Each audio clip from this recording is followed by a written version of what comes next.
Olá, eu sou o Ivan e eu quero te dar boas-vindas ao segundo dia do Cinemasters. Em alguns momentos você vai poder assistir a palestra do Ryan E. Walters, né? Ontem a gente teve 5 palestrantes incríveis, sensacionais aqui, Matt Workman, David Wright, August Bradley, Philip Briggs e Peter Chadwick. Se você perdeu essas palestras, a única maneira de você assistir de novo agora é fazendo parte do Cinemasters VIP. Clicando no botão abaixo, você vai estar se inscrevendo no Cinemasters VIP e vai ganhar acesso a todas as palestras para assistir quando quiser e quantas vezes quiser. Além disso, você vai poder baixar o áudio das palestras para ouvir quando estiver dirigindo ou fazendo esportes, por exemplo, e também baixar um e-book com a transcrição de todas as palestras. E se você sabe inglês, todo associado ao Cinemasters VIP tem acesso a todas as palestras originais em inglês também. E se você comprar e não gostar, em até 30 dias é só pedir o dinheiro de volta, que a gente devolve tudo para você sem fazer pergunta. Agora vamos lá para a palestra do Ryan. Ele vai mostrar para a gente os filtros que ele usa nas gravações dele. Ele vai explicar como funciona cada um dos filtros e por que muitas vezes é melhor usar esses filtros direto na câmera ao invés de esperar a pós-produção para tratar as cores.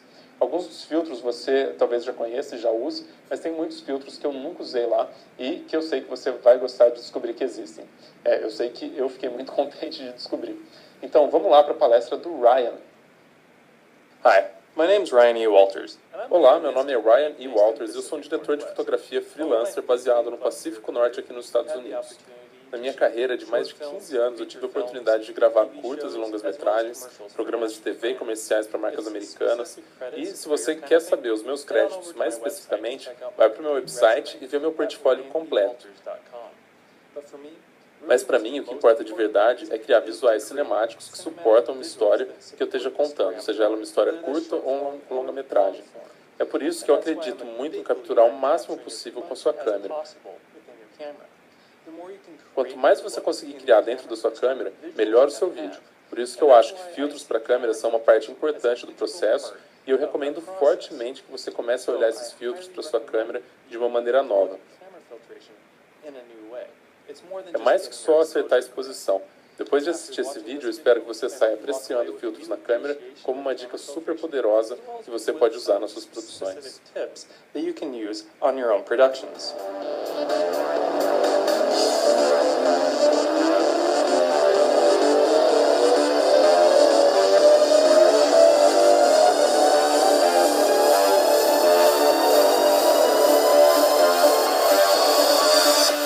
Olá galera, sejam muito bem-vindos a mais uma palestra do Cinemasters e quem vai falar com a gente agora é o Ryan Walters. Sejam muito bem-vindos, Ryan. Obrigado você pelo convite, eu estou ansioso para mostrar o que eu trouxe para vocês. Ryan, eu sigo o seu blog há muito tempo e sempre vejo você falando sobre filtros e eu achei que seria um tópico muito legal da gente discutir isso hoje. Eu queria que todo mundo tivesse esse tipo de informação. O que eles fazem, quando eles podem ser usados, quando eles não devem ser usados. Então vou parar de falar aqui e vou deixar você mostrar algumas técnicas, algumas dicas que você tem sobre isso hoje. Legal, vamos começar. Quando eu penso em filtros, eu coloco eles em 2 categorias gerais: controle de imagem ou exposição e criação de look. É assim que eu penso em filtros. Quando eu falo de filtros para controle de imagem, a gente tem ND graduado, atenuadores, filtros polarizadores, filtros de contraste. A gente vai falar de cada um desses rapidamente. A maioria das pessoas já estão familiarizadas com esses filtros, né? Então eu não vou falar tanto neles. Mas vamos dar uma olhada em filtros mais bacanas, que são os filtros para criação de um visual. Estes são os que podem nos ajudar a criar uma imagem e adicionar um visual único. Essa categoria inclui filtros como filtros de difusão, filtros especiais. Filtros especiais é uma categoria geral, né? Tem um monte de filtros que podem solucionar um problema em particular. Então eu prefiro juntar todos eles numa categoria à parte do que colocá-los juntos dentro de outra categoria. Eu vou te interromper rapidinho porque eu queria reforçar essa parte mesmo, porque as pessoas podem deixar passar. Então o controle da imagem é a hora de acertar a exposição, né? Porque cinematografia a gente sabe que não tem certo e errado, mas que eu acho que você quer dizer que para ter uma imagem boa é sem subexpor, superexpor ela, não é verdade? Sim, são filtros para controlar a sua exposição. Você querendo ou não superexpor, é mais fácil arrumar com esses filtros. Em primeiro lugar, a gente vai discutir se você deve capturar suas imagens com filtros ou deixar o tratamento para pós-produção. Com as ferramentas que a gente tem hoje, né, a gente tem muito mais opção para tratamento de imagem na pós-produção. Eu diria que é melhor capturar a imagem na câmera e não na pós. A primeira razão para isso é que você vai ter a melhor luz possível, a maneira como a luz interage com os objetos no mundo real. Tem milhões de maneiras diferentes que a luz interage na frente da câmera. Em cada passo do processo, você está reduzindo suas opções e baixando a qualidade. Então, se você quer manter a qualidade no máximo possível, você tem que pegar a imagem com a maior qualidade possível e não pode depender do sensor da câmera, da pós-produção, etc. Essa é a primeira razão porque eu acho que é importante usar filtros. Algumas pessoas dizem que alguns filtros você consegue criar eles facilmente na pós-produção, no software de pós-produção como o After ou Nuke. Por exemplo, o filtro de difusão. Alguns filtros dá. Difusão eu diria que é mais difícil de fazer na pós-produção, pelo menos fazer direito. Os filtros de cor são fáceis, mas se você puder afetar a imagem antes dela ser comprimida, recomprimida, tudo mais, vai ter menos artefatos e vai ter mais precisão no controle da imagem. Faz bastante sentido. Esse é um tema que sempre aparece nas minhas conversas, porque a maioria do pessoal mais experiente, ele tenta acertar tudo na câmera. Mas você está explicando muito bem que se você tentar fazer isso na pós-produção, não vai ter a mesma qualidade que se tivesse feito na câmera. Exatamente. Outra coisa, a agenda na hora de fazer um filme, a produção, está ficando cada vez mais apertada, então o tempo é outro fator importante. Embora você possa fazer tudo na pós-produção, isso demora muito mais. Tratar a imagem, né, tá junto dizendo o que você quer. Colocar um filtro demora 2 minutos e é muito mais fácil do que gastar 10 ou 15 minutos a mais na pós-produção para conseguir o look. Fazer na câmera te economiza tempo. E se você puder fazer isso na pós-produção, melhor, mas fazer na câmera é mais rápido. Boa. E também, no nosso papel como diretor de fotografia, é nossa responsabilidade manter controle do visual das nossas imagens. Fazer isso na câmera, fazendo isso na câmera, nós estamos comunicando claramente o que a gente quer para essa imagem. Se tudo for gravado lavado, sem cor, sem falar nada, a gente não está comunicando uma ideia, né? Não falamos o que a gente quer para a imagem. Criando um look na câmera, a gente está comunicando claramente o tipo de imagem que a gente quer. E, na verdade, quando a gente fala de tempo e agenda, no set é fácil falar, né? Não tem problema, a gente coloca o efeito na pós-produção. Mas com a agenda espremida, é fácil de esquecer alguma coisa. Se você criar isso na câmera, você sabe que vai ter o look que quer e ninguém vai esquecer. É mais um negócio para se levar em conta. E isso acontece, não é? Acontece. Bom, então vamos começar falando de filtros de densidade neutra, né? Os ND. Em fotografia tem um negócio que a gente chama de triângulo de exposição, que tem nas pontas íris, ISO e tempo de exposição. E ajustando essas 3 coisas, você coloca sua exposição onde ela tem que estar. E isso é legal de fotografia, né? Que você pode mudar qualquer uma das 3 coisas para conseguir a exposição necessária. Mas para a gente do cinema, fica mais limitado, né? Normalmente a gente quer manter o ISO para não mudar o ruído entre as tomadas. Normalmente a gente quer usar um obturador de cinema, que é normalmente 180 graus ou 1/48 segundos, né? Então, a abertura da íris é a única coisa que a gente pode mudar com mais liberdade. Mas até aí é melhor manter a íris sempre a mesma.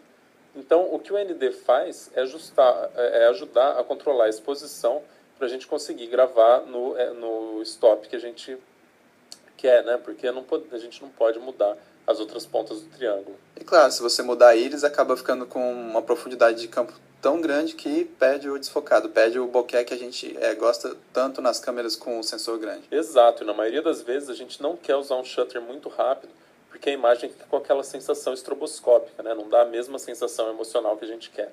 Então, só para falar mais um pouco disso, se a gente estiver ajustando a nossa íris, a gente acaba com muita profundidade de campo, que pode ser apropriado para algumas tomadas. Se você quer trazer a atenção para um determinado ponto, aí precisa da íris mais aberta, aí precisa do ND. Então o que a gente consegue ver é que na direita o fundo está bem desfocado, porque está com o ND e que a íris está mais aberta, mas se não tivesse o ND, a tomada estaria estourada. Mas com o ND, então, ela mantém a exposição mesmo com a íris bem aberta. Sim. Outro filtro legal de ND é o ND graduado, que começa com o ND em cima e acaba em praticamente nada embaixo. É super prático para quando você tem que compensar a exposição. Se o céu está super expondo em relação aos objetos mais perto, né, um ND desse ajuda a equalizar sem estourar o céu. Você pode ver nessa imagem que a metade de baixo, dos 2 lados, está ok, mas na esquerda o céu não está muito bonito, né? Mas o filtro corrige e traz o céu de volta. Demorou bastante para começar a usar filtro ND, mas hoje eu não abro mão, vocês têm que começar a usar eles. Eles vêm em formatos diferentes. Tem os filtros mais fortes e os mais fracos. E a diferença entre os dois é simplesmente a distância focal da lente que está usando. Então, se você está usando uma lente angular, usa um filtro com graduação mais fraca, que tem uma transição mais suave, né, entre o claro e o escuro. E se estiver usando uma tele, né, um filtro de graduação mais forte, a transição é menor. Isso vai te dar mais controle do céu. Se você pensar, Na lente tele, a linha ficaria muito fora de foco de qualquer maneira, então acaba ficando difusa e soft sozinha. Ah, então tem uma diferença grande de onde ele vai ser afetado. Eu pensei que era mais dependente do horizonte, se o horizonte era linear do mar ou um horizonte mais espesso, que nem uma montanha, por exemplo. Mas o que decide o filtro é a distância focal. Lógico que se você tiver uma linha no horizonte e nada passando na frente, dá para usar um ND com graduação mais forte. Outra coisa que a gente tem aqui embaixo que eu queria falar, para pessoas que não querem um matebox, né, tem esses suportes de filtro que rosqueiam na frente da lente de fotografia e dá para colocar os NDs neles sem ter que colocar um matebox, trilho, etc. Olha, pessoal, isso mudou bastante coisa para mim quando eu descobri que tinha, porque daí somada de equipamentos continua pequena. E a última coisa com os filtros graduados são os atenuadores. Então, o atenuador vai de um nível de ND até outro nível de ND. Então, pode ir de 0.9 até 0.3 embaixo. A vantagem de se usar um atenuador é quando a câmera está mexendo, né? O problema com os filtros graduados é que se você virar a câmera, a linha aparece. Então, se vai movimentar a câmera, tem que tomar cuidado e usar um atenuador, porque a diferença é mais gradual, né, entre o forte e o fraco. Aí não dá para perceber, senão fica muito na cara. Só para todo mundo saber, você tem que escolher a graduação certa, dependendo da diferença de exposição entre o primeiro plano e o céu. Outro filtro é o polarizador. O polarizador é um filtro divertido, né? A primeira coisa que dá para fazer é que nem nesse exemplo da Tiffany. Se você está gravando através de uma janela de um helicóptero, uma janela de carro, carro é onde eu mais uso. Você quer ver a pessoa dirigindo, então você usa o polarizador para remover os reflexos. Mas dá para usar também para aumentar a saturação da imagem, né? Ela faz o azul do céu ficar mais contrastado, mais bonito. Ele deixa as folhas de árvore e grama ficam mais verdes, deixa tudo mais bonito e aumenta a saturação. Um dos pontos negativos da polarização é que eles funcionam, dos polarizadores, né, eles funcionam melhor a 90 graus da fonte de luz. Esse é um ponto negativo. Os outros filtros não interessa de onde a luz vem, mas para o polarizador faz muita diferença. E se o sol estiver atrás de você, não adianta muito. O último dos filtros de controle são os filtros de contraste. Esses filtros vão te ajudar a baixar o contraste do que você estiver gravando para fazer toda a gama dinâmica que você está vendo caber dentro da gama dinâmica da sua câmera. Na verdade, parece que você está aumentando o contraste, mas na verdade está baixando o contraste, né? Mas como eu disse, se você precisar baixar o contraste mais do que a câmera aguenta, especialmente câmera mais barata, né, onde você não tem muito controle da imagem, esse tipo de filtro pode te ajudar. Então a gente podia falar que isso é uma trapaça para aumentar a profundidade dinâmica. Dá para falar que a profundidade dinâmica aumentou ou você acha que não? Você aumentou visualmente a gama dinâmica, não aumentou a gama dinâmica da câmera. Não acho que seja trapaça, mas você está aumentando a gama dinâmica sim. E aí você tem mais informação para trabalhar na pós-produção. Resumindo, sim, você tem mais informação. E quando é que a gente usa isso? Quando tem contraste demais, por exemplo, o sol do meio-dia? Sim, em qualquer momento em que você não tem condições de controlar o contraste da cena e tem que reduzir o contraste da cena para capturar tudo. Esse filtro era muito popular no começo da televisão, porque as câmeras tinham contraste péssimo e o filme tinha uma gama dinâmica incrível. Então o que eles faziam às vezes era usar um filtro de contraste para poder baixar o contraste do filme para ficar melhor na TV. Interessante. Então, uma das coisas que a gente tem que prestar atenção quando a gente fala de contraste é que eles podem ajudar a criar looks fantásticos, né? Um dos efeitos colaterais é que esse filtro também tira a saturação. Então, se você olhar na imagem da esquerda, vai ver que a saturação caiu um pouco em relação à da direita. O verde não está muito forte, não. Sim, mas você pode usar isso também para criar um visual. Talvez você não se interesse em baixar o contraste, mas ainda pode querer usar um filtro desse para criar um look menos saturado na câmera, que é legal de fazer. Então, alguns exemplos dos filtros de contraste são os Fujicon, que é o do exemplo ao lado, Ultracon, Lowcon e Fog. Quando você ouve falar de filtros Fog, acho que eles deviam estar adicionando uma neblina na cena, né? Mas eles são filtros de contraste. Foi esse que apareceu na época da TV e ficou popular para baixar o contraste da cena. Eu achava que eu podia sair num dia de sol e colocar neblina com o filtro. Não dá para fazer isso, não. Seria legal, mas não é assim. Então, agora a gente vai para os filtros mais divertidos, que são os filtros de cor. Aqui do lado tem um exemplo do Coral 3. Os filtros Coral dão uma lavada em uma cor. É um look que afeta a imagem toda, né? Não que tem... não é que nem os filtros de contraste, que afetam mais sombras e brilhos. Esse aqui afeta a imagem por igual. Você quer dizer que todos os filtros fazem isso, né? Sim, obrigado por lembrar. Todos os filtros de cor afetam a imagem igualmente. Filtros de cor podem vir como filtros graduados, que podem ter cor só em cima e não embaixo, que pode ser útil, né, para dar uma cor diferente no pôr do sol. Ele afeta muito o visual do céu. Com um filtro desse, você afeta só onde você quer e depois você pode combinar outros filtros juntos para criar um visual único. Mas, como eu disse no começo, de todos os filtros que eu mostrei no começo, o mais fácil de replicar na pós-produção são os coloridos, porque você está basicamente alterando cores. Outros exemplos de filtros de cor é o Antique Suede 3. Na esquerda, aqui a gente tem a imagem original, né, e na direita, com o filtro aplicado. Eu uso esse filtro para dar uma noção de idade. Você pode ser uma cena de flashback, pode ser um filme que é para parecer antigo. Esse filtro faz acontecer isso. O que eu gosto disso, o que eu estou vendo, é que eu sempre vejo alguns trabalhos e fico pensando, eu queria saber tratar as cores, fazer correção de cor direito para conseguir esse visual, mas pelo visto, muitos dos visuais já saem direto da câmera. Não precisou ir para um colorista profissional, é incrível o que dá para fazer com isso. Sim, os filtros já fazem parte do tratamento antes. E o que é legal é que você vê o resultado na hora e pode decidir do que gosta. Você mesmo disse que dá para usar vários ao mesmo tempo. E um suporte de filtro igual que você mostrou aí tem espaço para pelo menos uns 3 filtros, né?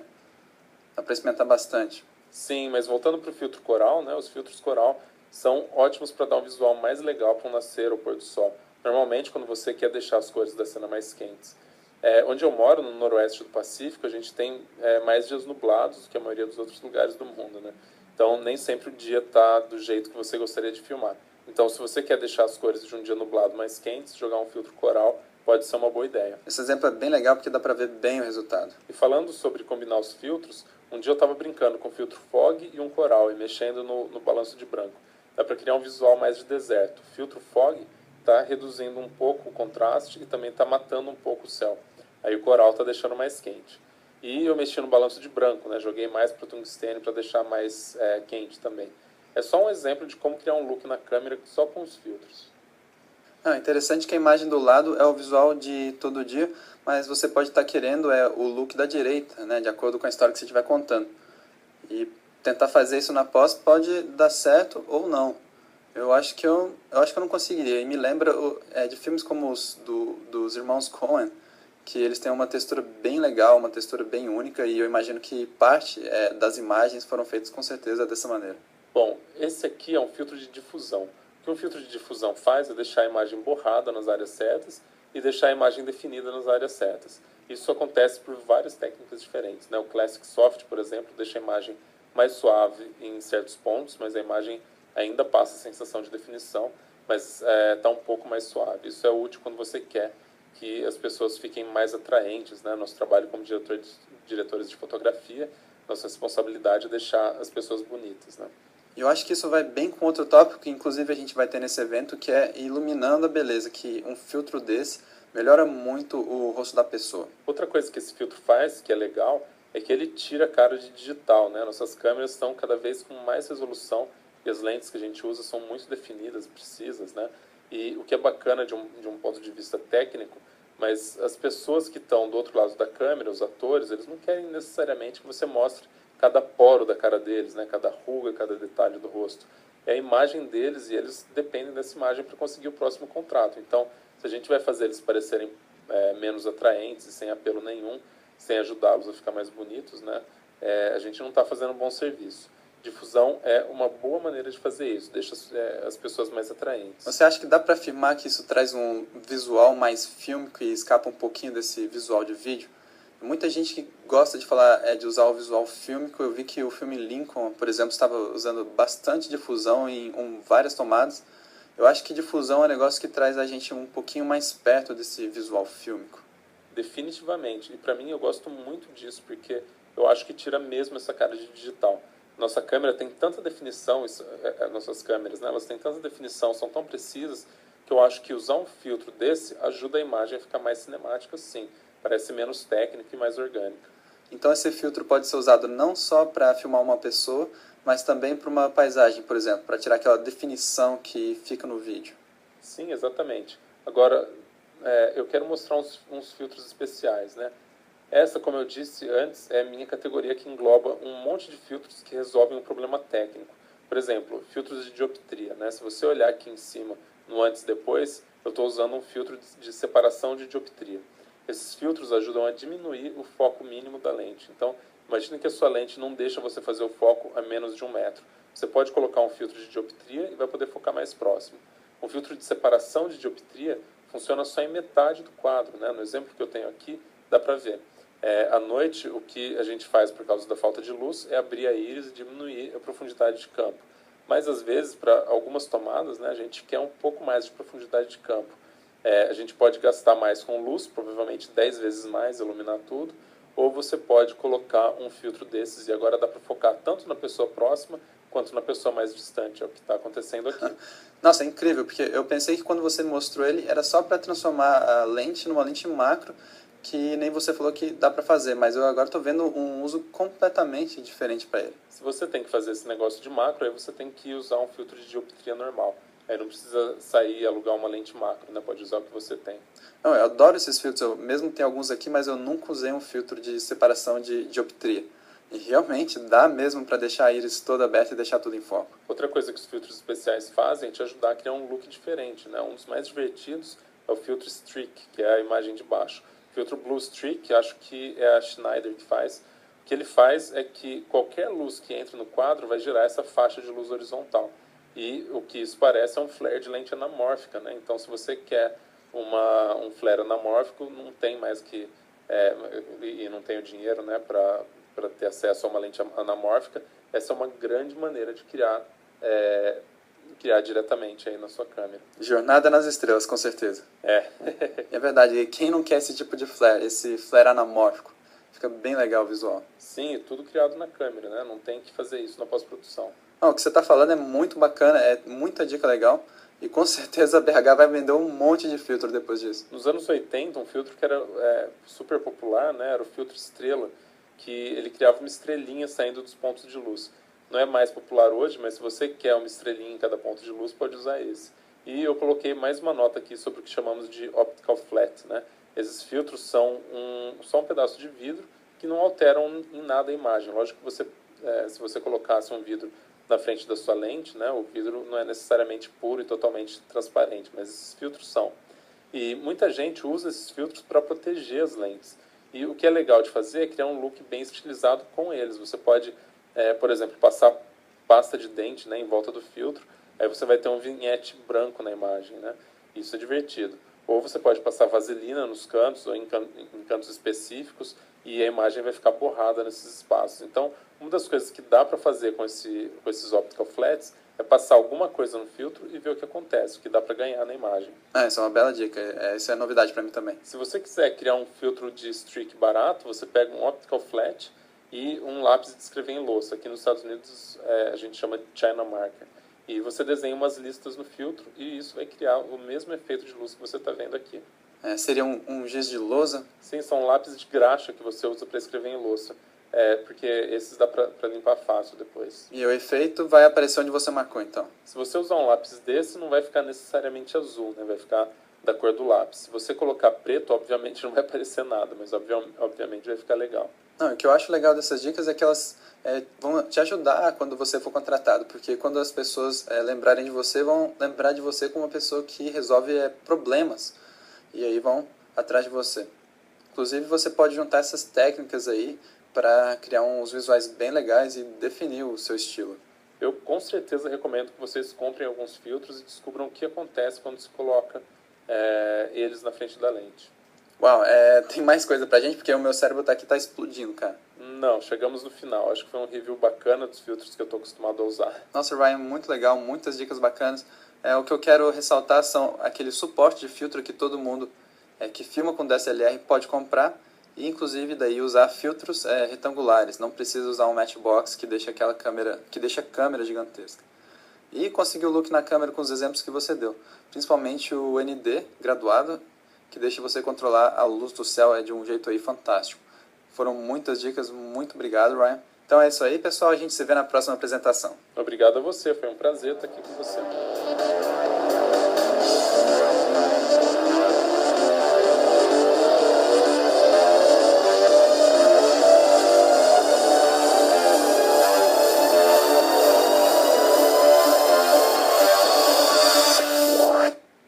Se você ainda não me conhece, meu nome é Ivan Oliveira e eu sou um dos responsáveis por trazer para você essas 9 palestras do Cinemasters. Se você trabalha com uma câmera na mão, você sabe quanto que é difícil encontrar material de qualidade para se manter atualizado e elevar a qualidade do seu trabalho.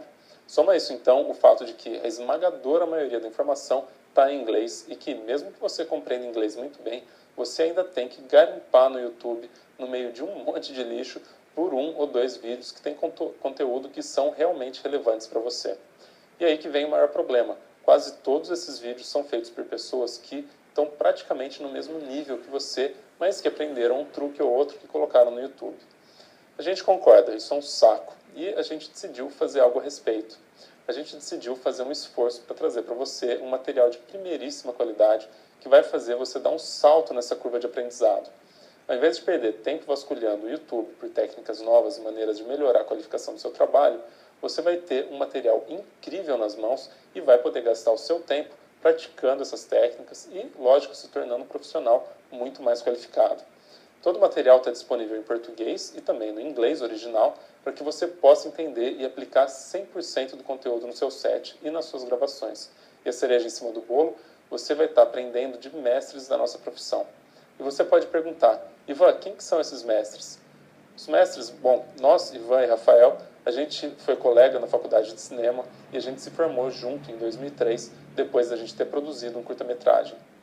Fast forward para o presente, o Rafa é hoje um artista de efeitos especiais renomado, morando em Toronto, no Canadá, com vários blockbusters no currículo.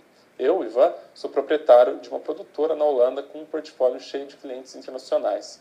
Mas você não vai estar aprendendo com a gente, né? O que a gente fez foi trazer 9 palestras de 9 mestres da direção de fotografia. Alguns trabalhando nos Estados Unidos, outros na Inglaterra, todos eles profissionais de altíssimo nível, gravando comerciais para marcas famosas como Pantene, Electrolux, Apple, Adobe, gravando curtas-metragens premiados, clipes de música e até blockbusters como Avatar e Star Wars. Eles são profissionais de quem nós, né, normalmente, só ouvimos falar, mas aqui eles vão te ensinar algumas técnicas que eles demoraram anos para aprender ou desenvolver. Parece legal?